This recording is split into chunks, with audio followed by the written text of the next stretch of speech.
Hey nerds, and welcome to Agents of S.H.I.E.L.D. Theories and Conspiracies. I'm Brian from Good Nerd Bad Nerd. This week on Agents of S.H.I.E.L.D. we finally return after the mid-season hiatus. Agent Carter's done and S.H.I.E.L.D. is finally back. We are promised for the second half of the season we are going to finally get the Secret Warriors. And the show really did start off with running towards that goal. Before we get to that though, first just a really quick tie-in to the broader MCU. We had President Ellis, who made his first appearance in Iron Man 3. He showed up and he basically said, we need S.H.I.E.L.D., but the public isn't ready for S.H.I.E.L.D. This is obviously a reference to Winter Soldier. And that's when he puts Coulson in charge of S.H.I.E.L.D., but with the ATCU and General Talbot as kind of the face.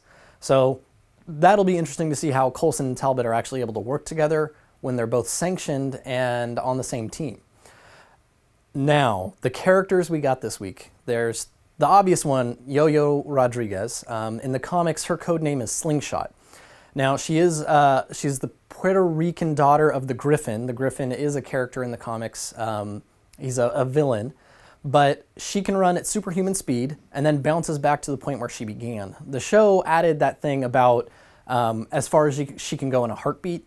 I think they just wanted to limit her power instead of making her essentially really all-powerful. They wanted to put a limit on how far and how fast she could run. She was recruited by Nick Warriors to join his anti-Skrull task force, and this is the team that would eventually become the Secret Warriors.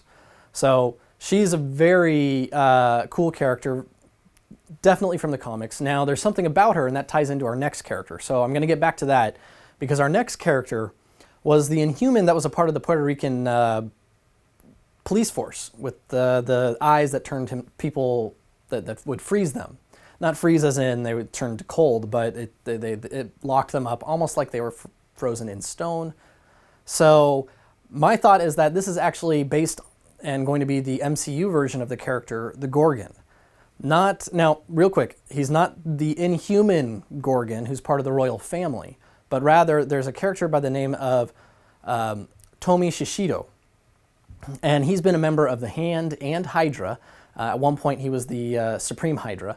And he technically is a mutant, but everyone knows that Inhumans is the way they're getting around that. So his primary mutant ability, or his primary ability, is the ability to transform people into stone by making eye contact with them. Now that's definitely what we saw in the episode. His eyes have no visible pupils, and they glow in the comics with kind of a strange green glow, and he wears sunglasses in order to not freeze the people that he is associating with or his allies. We don't actually know in the comics if there's any special properties to those sunglasses, but what we see in the comics and what they showed with this one police officer tend to suggest that that is who this will be. Now, the great thing about that is in the comics, the Gorgon and Yo-Yo Rodriguez, they actually get into it pretty good, and the Gorgon at one point in one fight is responsible for disarming Slingshot. He rips off her arms, and she clearly is really hurt, but she gets back into the game once she's given robotic arms, robotic prosthetics. So I know that's kind of an interesting twist and something they probably wouldn't do on a show, but if you think about it, they've already been developing more advanced prosthetics. We did see that space scene at the very beginning where we see her necklace. A lot of people think this is a red herring, that it's not actually going to be her. But my thought is, she's not dead, but this is right after her battle with Gorgon when she loses her arms. We know that they're developing these advanced robotics. That's essentially what Fitz was doing the entire episode, was building a better hand for Coulson. So it makes sense that the fact that they're introducing Gorgon and Slingshot in the same episode, that they would be leading to this, one of their most climactic battles, and that leaves a hero so mortally wounded. They're clearly foreshadowing that. Now, what does this season hold for us? On top of HYDRA and Inhumans, we really do have a three-way battle here, and all three sides were mentioned in this episode. We saw HYDRA, and we know they're gathering an Inhuman army.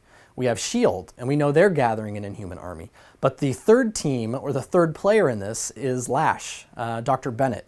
he's still out there. So I think what you're going to see is a three-way battle, and Lash is kind of that wild card. You don't know which way he's going to go.